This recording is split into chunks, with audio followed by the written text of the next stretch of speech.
Fascinating and perhaps slightly confusing comments coming out from Dombrovskis this morning, he of the European Commission, of course. So over the weekend, these talks fell apart in 45 minutes, and now we have Dombrovskis saying that the technical preconditions are there for a Greek deal. But then yesterday they were saying that they were still far apart, the Commission and the Greek delegation, in terms of what they want to see on pensions, on VAT perhaps, and perhaps on the primary budget surplus. Is your understanding that there is still a considerable gap between these parties? So when he talks about the technical preconditions are there for a deal, then of course they will always be there. You know, you have to think about how to reach an agreement, and an agreement is always built on a mutual understanding. And what is the problem here is that the mutual understanding is not there. And in one of the previous commentaries here at Bloomberg, I was saying that there was a risk that Europe and Greece would develop into a kind of sleepwalking situation, to sleepwalk out of the currency union.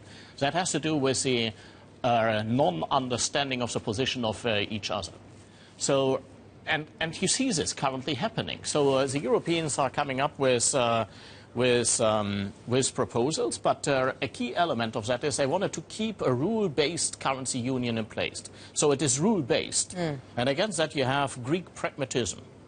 And that is not rule-based. So these two positions are clashing. And the Greeks, of course, say that they have to take into account democracy to inform their position, and they've got to go back to Athens and sell whatever deal is achieved in Brussels to their population who elected them along very different lines. Yeah, but then interestingly enough, over the weekend, Tsipras was saying that he is not intending to have a new election or to have a referendum on the outcome of this potential deal. So that actually means he is backtracking from that side too.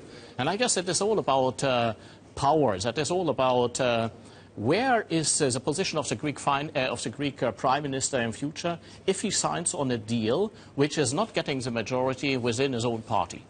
So under those circumstances, his political life is pretty much limited. And I think that he does not want to go down that way, and therefore he negotiates very hard.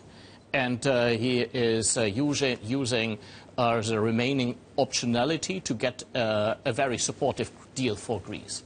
Now, however, that would clash with the European position. The European position is about rule-based, and this does not come together.